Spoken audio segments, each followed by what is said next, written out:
Bollywood silver screen presenting invisible friend. कहानी की शुरुआत में हमें एमिली नाम की एक लड़की को दिखाया जाता है जो पार्क में अपनी मॉम के साथ झूले पर खेल रही होती है। वहां पर उसके डैड डेविड भी हैं जो पेशे से एक साइकोलॉजिस्ट हैं। अब ये पूरा परिवार अपने घर पर वापस आ जाता है जहां पर रात को एक बार फिर से एमिली की मॉम उसके साथ हाइड एंड सीक खेलती है जिसमें एक खिलाड़ी दूसरे खिलाड़ी को ढूंढता है। इसके बाद एमिली की मॉम उसे सुला देती है। एमिली की मॉम अपने कमरे में आती है। उसे देखकर लगता है कि वो बहुत परेशान है।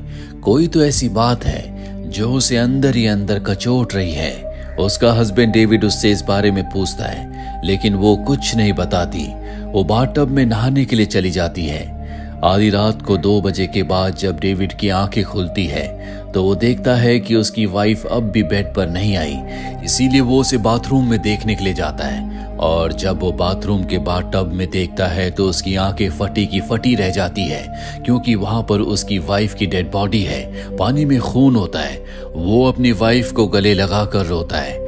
दरवाजे पर हम एमिली को खड़ा देखते हैं। कुछ दिन के बाद हमें एमिली को बच्चों के हॉस्पिटल में दिखाया जाता है जहां पर एमिली के पिता डेविड जाते हैं। वो अपनी दोस्त जो कि हॉस्पिटल की डॉक्टर है उससे एमिली के बारे में बात करते हैं। डॉक्टर कहती है कि एमिली के लिए यही अच्छा होगा कि कुछ दिन के लिए तुम उसे कंट्री साइड ले जाओ क्योंकि उसकी दिमागी हालत बहुत अच्छी नहीं है। अपनी मॉम की मृत्यु के बाद वो बहुत ज्यादा डिप्रेस हो गई है। डेविड को डॉक्टर की बात सही लगती है। इसके बाद डॉक्टर एमिली से गले मिलती है और उसे गुड बाय कहती है और अब डेविड अपनी बेटी एमिली को लेकर कंट्री साइड आ गया है जहां पर वुड्स के बीच में बने एक घर पर रहने के लिए दोनों के दोनों आए हैं। यहाँ का जो शेरिफ होता है और घर का मालिक है इन दोनों का स्वागत करते हैं। तभी ये देखते हैं कि एमिली वहां पर नहीं है। एमिली कुछ दूर खड़ी होती है जो जंगल की तरफ देख रही होती है। रात को हमें डिनर टेबल पर एमिली को दिखाया जाता है जो कुछ नहीं खाती और अपने डैड से कहती है कि आज मैं जल्दी सोना चाहती हूँ।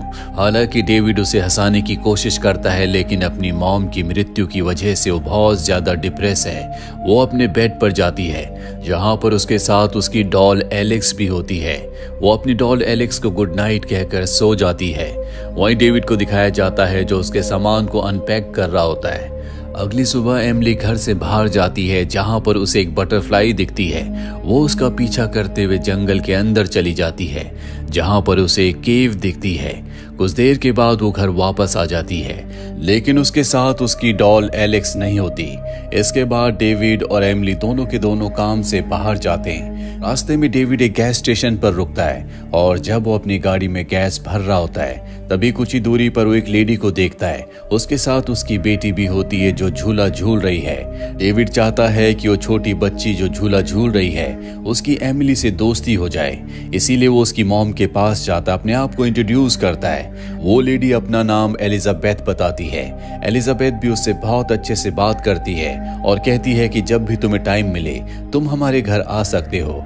अब रात को एमिली और डेविड को दिखाया जाता है। जब एमिली सोने की तैयारी कर रही होती है तो डेविड उससे पूछता है कि तुम्हारी डॉल एलेक्स कहाँ है। वो कहती है कि मुझे नहीं पता, वैसे भी अब मैं उसे पसंद नहीं करती। मैंने उसके बदले अपना एक नया दोस्त बना लिया है जिसका नाम चार्ली है। डेविड चार्ली के बारे में जानना चाहता है पर एमिली उसे कुछ नहीं बताती। इसके बाद डेविड अपनी दोस्त डॉक्टर को कॉल करता है जो एमिली का इलाज कर रही थी। ये दोनों चार्ली के बारे में डिस्कस करते हैं और इस नतीजे पर पहुंचते हैं कि शायद एमिली ने अपना कोई इमेजिनरी फ्रेंड बना लिया है और ऐसा इसलिए हुआ है क्योंकि वो अपनी मॉम की मृत्यु से बहुत ज्यादा ट्रॉमेटाइज्ड है। अगले दिन डेविड को उसकी डॉल मिल जाती है जिसका चेहरा पूरी तरह से खराब होता है और अब एक बार फिर से वो एमिली से चार्ली के बारे में पूछता है।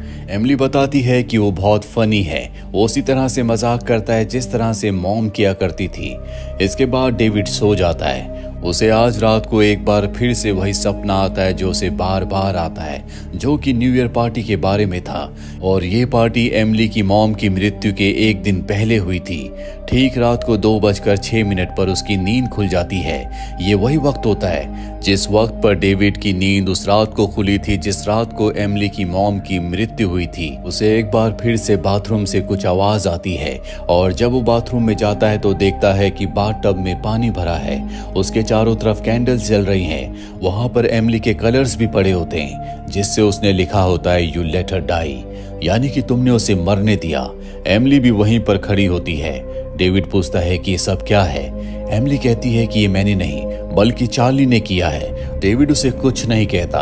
अगले दिन एलिजाबेथ अपनी नीस के साथ इनके घर पर आती है। दरअसल जो बच्ची झूला झूल रही थी वो उसकी बेटी नहीं बल्कि नीस है, और यहाँ पर वो एमिली से दोस्ती करने की कोशिश करती है, पर एमिली उसकी बात का कोई जवाब नहीं देती। इसीलिए वो बच्ची अपनी डॉल उसे देती है। एमिली उसकी डॉल ले लेती है, पर जब वो उसकी डॉल वापस करती है तो उसका चेहरा उसी तरह से खराब होता है जैसे उसकी डॉल एलेक्स का था, यानी कि एलेक्स के चेहरे को भी उसी ने खराब किया था। इसके बाद उस बच्ची से कहती है कि तुम्हें यहाँ पर नहीं होना चाहिए। उसकी बात सुनकर वो डर जाती है और घर से बाहर भाग जाती है। उनके जाने के बाद डेविड अपनी बेटी एमिली से कहता है कि तुम्हें उस लड़की से दोस्ती करनी चाहिए थी। वो कहती है कि मुझे दोस्त की जरूरत नहीं है, मेरे पास चार्ली काफी है। डेविड भी उसे फोर्स नहीं करता। अगले दिन डेविड जब बर्तन धो रहा होता है तभी वो खिड़की से बाहर देखता है जहां पर एमिली खेल रही होती है। उसके सामने एक आदमी बैठा होता है। डेविड बाहर जाकर उससे पूछता है तो बताता है कि मैं तुम्हारा नेबर हूँ। डेविड उससे अच्छे से बात नहीं करता और एमिली को घर के अंदर ले आता है और कहता है कि तुम स्ट्रेंजर से बातें मत किया करो।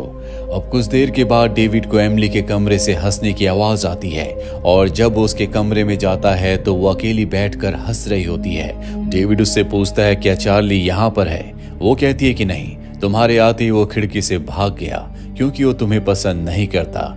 डेविड वहां से चला जाता है। कुछ देर के बाद वो चार्ली के साथ हाइड एंड सीक खेलती है, और जब वो घर में चार्ली को ढूंढ रही होती है तभी उसे क्लोजेट के पीछे एक छुपा हुआ दरवाजा दिखता है जो नीचे तहखाने तक जाता है। वो उस दरवाजे को खोलकर नीचे तहखाने में जाती है। दरअसल अब भी वो चार्ली को ढूंढ रही है, और तभी लाइट चली जाती है। अंधेरा होने की वजह से वो जोर से चिल्लाती है। उसकी आवाज सुनकर डेविड भागकर नीचे तहखाने में जाता है जहां पर एमिली बहुत ज्यादा डरी हुई होती है और उसे बताती है कि चार्ली अंधेरे में छुपा हुआ है। रात को एक बार फिर से एलिजाबेथ इनके घर पर डिनर करने के लिए आती है। उसे देखकर एमिली बिल्कुल खुश नहीं होती। उसके एक्सप्रेशन से पता चलता है कि वो एलिजाबेथ को पसंद नहीं करती। एलिजाबेथ उसे पढ़ने के लिए किताब देती है, लेकिन एमिली के एक्सप्रेशंस बहुत अलग होते हैं। जानबूझकर वो उस किताब को नीचे गिरा देती है, जिसके बाद डेविड उसे कहता है कि तुम अपने कमरे में जाओ। डिनर करने के बाद वो एलिजाबेथ को उसकी कार तक छोड़ने के लिए जाता है। एमिली अपने कमरे की विंडो से उन्हें देख रही होती है, और आज रात को भी ठीक 2:06 पर एक बार फिर से डेविड की आंख खुल जाती है।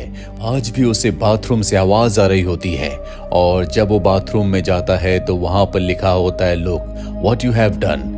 बाथटब में पानी भरा होता है जो कि गंदा होता है। साथ ही वहां पर इनकी कैट मरी हुई होती है। इसके बाद वो एक बार फिर से एमिली के कमरे में जाता और पूछता है कि ये सब क्या है। एमिली कहती है कि ये मैंने नहीं बल्कि चार्ली ने किया है। मैंने अपनी मॉम की और चार्ली का स्केच बनाया है। वो स्केच वो डेविड को दिखाती है। डेविड उसे समझाने की कोशिश करता है कि चार्ली असली नहीं है, वो सिर्फ तुम्हारी इमेजिनेशन है, पर वो चार्ली का नाम जोर जोर से चिल्लाना शुरू कर देती है। अब उससे मिलने के लिए उसकी डॉक्टर आती है जिसे वो बहुत पसंद करती है। वो भागकर डॉक्टर के गले लग जाती है। डॉक्टर भी एमिली के लिए बहुत ज्यादा कंसर्न है, इसीलिए वो डेविड से कहती है कि अब तुम्हें एमिली को लेकर न्यूयॉर्क वापस आ जाना चाहिए। डेविड कहता है कि मैं इस बारे में सोचूंगा। पूरा दिन इनके साथ बिताने के बाद शाम को डॉक्टर वापस चली जाती है। अगले दिन एलिजाबेथ डेविड से मिलने के लिए आती है, लेकिन उस वक्त डेविड काम कर रहा होता है। उसने हेडफोन्स लगाए होते हैं, इसीलिए नॉक करने की आवाज को वो नहीं सुनता। एलिजाबेथ घर के अंदर आ जाती है और वो एमिली के कमरे में जाती है जहां पर एमिली अपने बेड पर बैठी होती है। एमिली कहती है कि मैं चार्ली के साथ हाइड एंड सीक खेल रही हूँ, और वो क्लोजेट की तरफ इशारा करती है। एलिजाबेथ क्लोजेट को खोलती है और तभी अंदर से कोई उसके ऊपर हमला करता है। वो खिड़की तोड़कर नीचे गिर जाती है। कुछ देर के बाद इनके घर पर शेरिफ आता है जो डेविड से कहता है कि हमें एमिली की कार सड़क के किनारे मिली जिसका एक्सीडेंट हुआ था। उसकी नीस ने बताया कि वो तुम्हारे घर पर आई थी। डेविड कहता है कि मुझे इस बारे में कुछ नहीं पता। इसके बाद शेरिफ एमिली से भी पूछता है, पर एमिली भी झूठ कह देती है कि मैंने उसे आज नहीं देखा, जबकि वो उसी के कमरे में आई थी और उसी के कमरे की विंडो से वो नीचे गिरी थी। फिलहाल शेरिफ यहाँ से चला जाता है, लेकिन डेविड को अब एमिली पर शक है। वो देखता है कि उसके कमरे की विंडो टूटी हुई है। वो पूछता है कि यहाँ पर क्या हुआ था, और तभी एमिली उससे घड़ी दिखाती है जिस पर 2:06 हो रहे होते हैं। इसके बाद वो भागकर बाथरूम में जाता है जहाँ पर लिखा होता है कैन यू सी नाउ। वो बाथटब के कर्टेन को हटाता है और देखता है कि बाथटब में एलिजाबेथ की डेड बॉडी है। वो भागकर अपनी बेटी एमिली के पास जाता है। एमिली रो रही होती है। वो कहती है कि मैंने नहीं, ये चार्ली ने किया है, मैं उसके बारे में आपको कुछ नहीं बता सकती। इसके बाद डेविड एमिली को कमरे में बंद करके लॉक कर देता है। कुछ देर के बाद हमें दिखाया जाता है कि कमरे के दरवाजे को कोई खोलता है। वहीं दूसरी तरफ डेविड, जो कि एलिजाबेथ की बॉडी को यहाँ से निकालना चाहता है, वो बाथटब के पास जाता है, लेकिन बाथटब में अब एलिजाबेथ की बॉडी नहीं है। जिसके बाद वो अपनी बेटी एमिली के कमरे की तरफ बढ़ता है। वहीं एमिली डॉक्टर को कॉल करके कहती है कि अब मुझे चार्ली के साथ नहीं रहना। जिसके बाद उसके कमरे में उसके डैड डेविड आ जाते हैं। वो बताती है कि चार्ली अपने साथ बॉडी को ले गया और अब वो चार्ली को देखना चाहते हैं, इसीलिए वो घर से बाहर जाते हैं। और तभी उनके पीछे उनका नेबर आ जाता है जो कहता है कि मुझे तुम्हारे घर से एमिली की आवाजें आ रही थी, मैं उसे देखना चाहता हूँ। डेविड को लगता है कि यही चार्ली है, इसीलिए वो उसके ऊपर अटैक करता है और घर के अंदर आकर दरवाजे को लॉक कर देता है और उसका नेबर भी वहां पर आ जाता है। डेविड उससे कहता है कि तुम मेरी बेटी एमिली से दूर रहो। इसके बाद एमिली अपने डैड डेविड के गले लग जाती है। वो बहुत ज्यादा डरी हुई है। वो कहती है कि मैं दोबारा चार्ली को नहीं देखना चाहती। डेविड इसके बाद स्टडी रूम में जाता है और देखकर हैरान हो जाता है कि उसने अब तक बॉक्सेस को अनपैक नहीं किया, लेकिन अब तक उसे लग रहा था कि उसने बॉक्सेस को अनपैक कर दिया है। साथ ही वो जर्नल यानी कि वो डायरी जिस पर हर रोज वो कुछ लिखा करता था, उसका हर एक पेज ब्लैंक होता है। कहानी यहाँ से उस दिन में जाती है जब एमिली बटरफ्लाई का पीछा करते हुए जंगल में एक केव तक पहुंच गई थी। उस केव से दरअसल डेविड बाहर आया था और यहाँ पर डेविड को समझ में आ जाता है कि उसकी दिमागी हालत पूरी तरह से नॉर्मल नहीं है। उसे मल्टीपल पर्सनैलिटी डिसऑर्डर है, जिसमें एक ही इंसान के अंदर अलग अलग कई तरह की पर्सनैलिटीज रहती हैं और एक पर्सनैलिटी को दूसरी पर्सनैलिटी के बारे में कुछ याद नहीं रहता।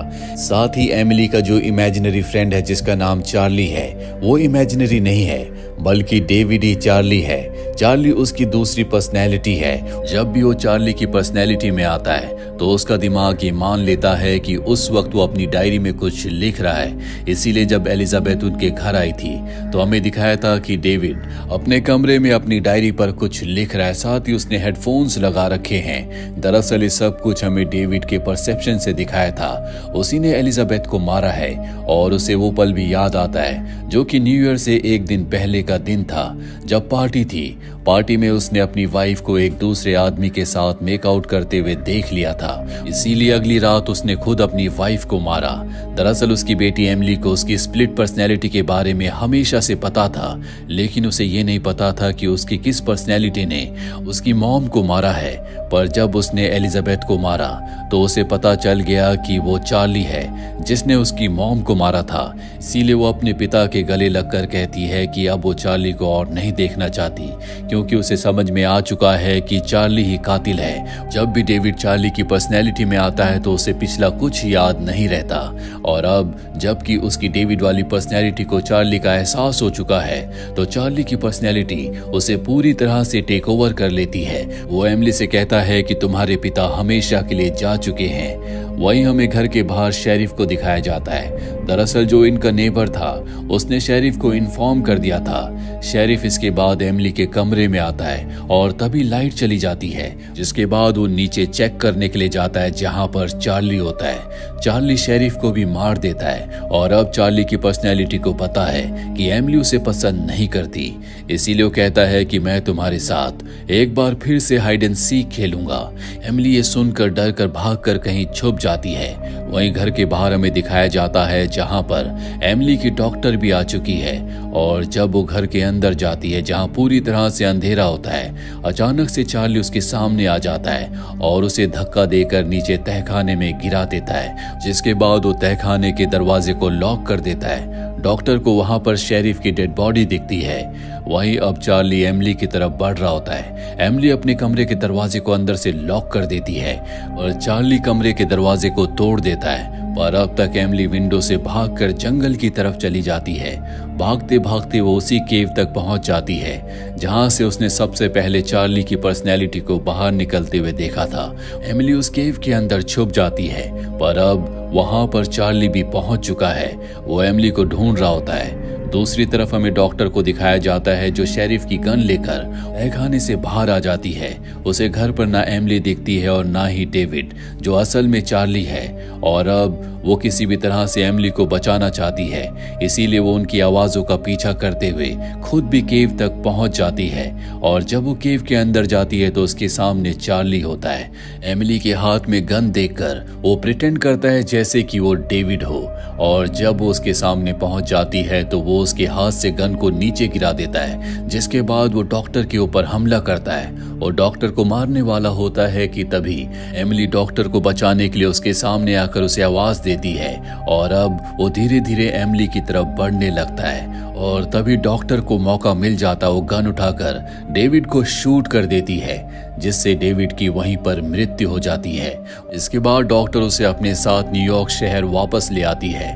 कुछ महीने बीत जाते हैं और अब कैथरीन और एमिली एक साथ एक ही घर में रहते हैं। दोनों के दोनों बहुत खुश हैं। एमिली की लाइफ एक बार फिर से नॉर्मल हो गई है। वो स्कूल जाती है।